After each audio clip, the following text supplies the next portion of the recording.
What's going on, everybody? Patrick Auger here with my man, Mr. Matthew Wells. And today, in the wake of UFC 257, we've got to talk about what's next for the lightweight title picture in the UFC. So this discussion is prefaced on the assumption that Dustin Poirier is getting a title shot. I mean, based on his win over Dan Hooker and then what he did to Conor McGregor, shocking the world, big upset there. Can't imagine he's not in the title conversation. So if that's the case, if Poirier is going to be one part of that vacant UFC 155 title picture, because again, this is also assuming Khabib is retired and it will be a vacated strap. Michael Chandler put on a hell of a performance in the co-main event. Knocked out Dan Hooker in a blink of an eye. Probably the best performance we've seen against Dan Hooker since he got to the UFC. And his first TKO loss, I believe. Well, outside of Barboza, but his first actual knockout TKO loss, rather than, ref, please stop this because this is making everybody hurt. So, with that in mind, has Michael Chandler done enough to pass over Charles Oliveira? Because there's a lot of talk that maybe that's the case. Mr. Wells, what do you think about that idea? I could see the UFC doing it. I could see them doing it, but I don't like it.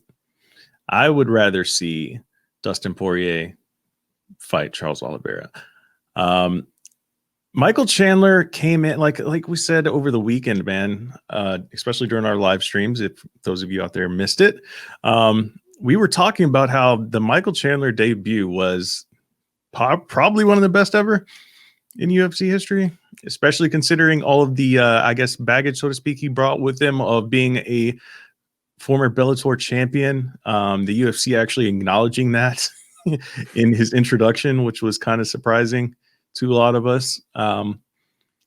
But he did everything you could possibly ask of him. And then, of course, even nailed the post-fight interview, too. There's a lot of good things going for him right now, but he does have some things working against him. And that's one that Dustin Poirier says he doesn't want to fight him. He says, you just beat the guy I just beat. So why do you get a title shot off of that? And that's a very valid point. I would like to see, personally, Michael Chandler take one other fight against another top lightweight, whoever that may be, and let Dustin and Charles Oliveira shake it out. And then, of course, there is another wild card out there as well. And that depends on how greedy the UFC wants to get with Dustin Poirier's next matchup. And also with Dustin Poirier as well, which direction does he want to go? Because I think he does have a say in what happens next. But, you know, they may do the trilogy with Conor next. Who knows? There's a lot of options on the table. But for me, if you're talking title, it's got to be Poirier versus Oliveira. What do you think? Yeah, I'm with you 100% in that regard. It's, you know, Poirier called out McGregor and Nate Diaz, and we won't go into that in this video, but clearly those are big money opportunities for him, right? I mean, those are the two names that he could fight to sell a lot of pay-per-views pretty much guaranteed. So I understand why he did it. But in terms of the title picture, if he's going to fight for the belt, Oliveira, again, 8-fight win streak over guys like Kevin Lee, Tony Ferguson. I mean, and a bunch of finishes has just looked phenomenal. We've talked about how good Oliveira looked against Ferguson. Ferguson has lost before. Gaethje did beat him, but no one has beaten Ferguson like that. I mean, that was bell-to-bell domination. Even Gaethje lost a couple rounds in that fight, right? It wasn't just a blowout. So, you know, to me, you got to do Oliveira versus Poirier from a meritocratic standpoint. It's the only option. From a business standpoint, I mean, Michael Chandler comes over and absolutely blows the roof off with a knockout of Dan Hooker. That's a big moment. You could try and capitalize on it and push him, make him a star, or see if he can become a star in the UFC. But at the same time, as I've mentioned before, you know, they mentioned Bellator on the broadcast, and they talked about Chandler's background, and they put him up against Hooker as a bad matchup. He went out there and proved them all wrong, but stylistically on paper, this looks like a very bad matchup for Chandler. And that's their MO. They traditionally don't like Bellator guys to come over and do that well at first. They usually like them to take a loss or go up against a hard matchup and barely scrape by in a split decision or something like that. And then say, oh, okay, see, he was a champion over there, but here, he might be a contender, but it's not until he fights our guys that he really becomes the best. That's kind of their whole shtick, or at least what the UFC has done with previous Bellator guys before. So at this point, if you throw Chandler into a title fight, you're acknowledging that, okay, here's this Bellator champion, former Bellator champion. He's now come over here. He's now beat Dan Hooker. And if he beats Poirier, he's now champ. That gives some more power to Bellator from a business standpoint. I'm not sure you really want to do it, but there's way more hype right now than Oliveira just because of the recency bias. And Dana's already hinted at that. So from a business standpoint, maybe it does make sense. It's hard to say here, but my heart goes out to Oliveira, who's put in the work, who's put in an incredible win streak at 155 since moving back up. And I think for sure he should get the next title shot. I get the business side of it, but even then I don't know how you justify it. Yeah, it's kind of hard for a lot of the reasons that you just mentioned, right? Charlie Olives has that 8-fight win streak, like you just mentioned. The biggest question for Michael Chandler coming into this fight this past weekend was, can he compete against top lightweights? How about Charlie Olives has been doing it 8 times in a row now?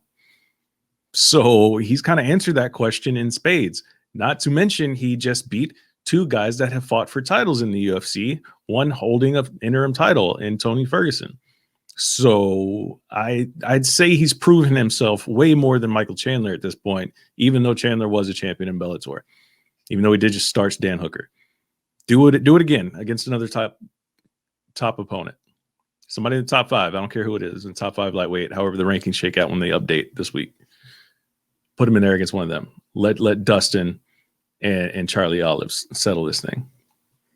Yeah, I mean, if you look at Chandler's win streak, right, since he lost to Patricio Pitbull, it's not nearly as good as Oliveira's in terms of name recognition either, right? I mean, Benson Henderson was a former UFC champion, but it's been a while since he's held a belt or been near a belt. He's older now.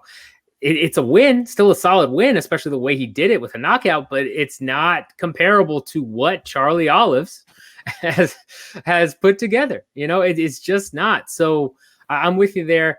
Make sure you let us know in the comments who you think should be fighting for the belt. If you think it should be Poirier versus Chandler, Poirier versus Oliveira. I mean, God forbid you think it's a different matchup. Although I will say from a business standpoint, I could see Chandler versus Oliveira for the belt while Poirier goes off and fights either McGregor or Diaz, but that's for a different discussion. Let us know in the comment who you think holds the belt and who you think should get a crack at it. Make sure you hit that like button. Make sure you hit the subscribe button. Hit the notification button so you know when we're dropping these new videos. And if you missed the live chat, as Mr. Wells just said, we've got it up. Go ahead and check it out. Great moments. A great time. Got timestamps and everything now. So you're going to want to check it out. That being said, to wrap this one up, we've talked about who we want to be in the title picture at 155. Who do you believe will be in the title picture at 155 at the end of the day? Well, who do I believe that the UFC will go towards based on marketability factors, the look that they like to have from a champion? They're going to go with Michael Chandler and Dustin Poirier if they don't do the Conor and Poirier rematch immediately. I mean, that's just what it is. They have enough footage from Chandler just on that one night, that promo clip. They can chop up his post-fight interview into like 3 different audio clips for a promo. Boom, throw it out there on a commercial. Show him starching Dan Hooker. Show Dustin Poirier starching Conor McGregor, and you got a hell of a promo package to sell a fight. Yeah, I think it's pretty much a given that the only way I see them not doing that is outside of, Poirier saying, no, I want the McGregor fight or Diaz fight next, is timing, right? we've seen this before where, let's say Poirier is like, okay, I'm down to fight Chandler. They try and get a date. They have a date they really want. Chandler turns it down for whatever reason, can't make it. Then you'll get Oliveira. But otherwise, Chandler's going to be the number one go-to here. It makes too much sense from, as you mentioned, marketability standpoint, a business standpoint. They got to do it. So yeah, that's what we're looking at. Poor Charlie Olives, just, but we might get Oliveira versus Gaethje as a, silver lining, I guess. So hooray. Yeah, I'd be okay with that, I guess. Yeah, maybe. As a fan, I would be, but poor Charlie Olives, man. Poor Charlie Olives. We just have to get this idea of merit out of our minds. It's all about making the most dollars. Yeah, is what it is. No. Yeah. I mean, Merritt's, number 4 ranked Conor McGregor didn't have a win since 2016 in the division. Merritt right there, folks.